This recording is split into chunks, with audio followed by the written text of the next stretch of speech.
onting liyab. Yeah. Nakakita tayo ng magandang situation sa kanila early game. But again, paulit-ulit. Kumbaga sa basketball, kung hindi uso ang third and fourth, panalo sana. Yun nga lang natalo.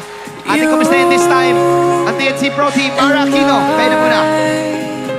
We're like fireworks and symphonies exploding Unfortunately, in the sky. TNC is out of the playoffs. Like all the missing pieces of nasaan my si heart, they Vente? finally collide.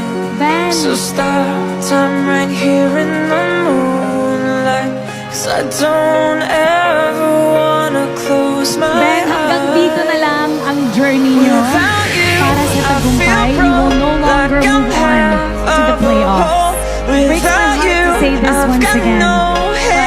Ano ang gusto mong sabihin sa lahat ng mga supporters nyo at sa lahat ng ating mga manonood? Shoutout sa hello sa mga Phoenix Bang. Pati yung ibang mga Raiders dyan. Nakasupport din. I'm just a Maraming salamat. sad soul. Sorry, pinapos na naman tayo. Pero, next season, ganyan lang naman eh. Hanggat naman di natatapos yung nag-ML kami. Kasi mahal With namin. you, Tapos, sunod na lang. Diba? it's like I'm Bago-bago. leaving all my past and silhouettes upon the wall. There's always the next season. Keep your head up, stay united, and keep believing in your potential. TNC, we may now take your back. TNC always nice. I don't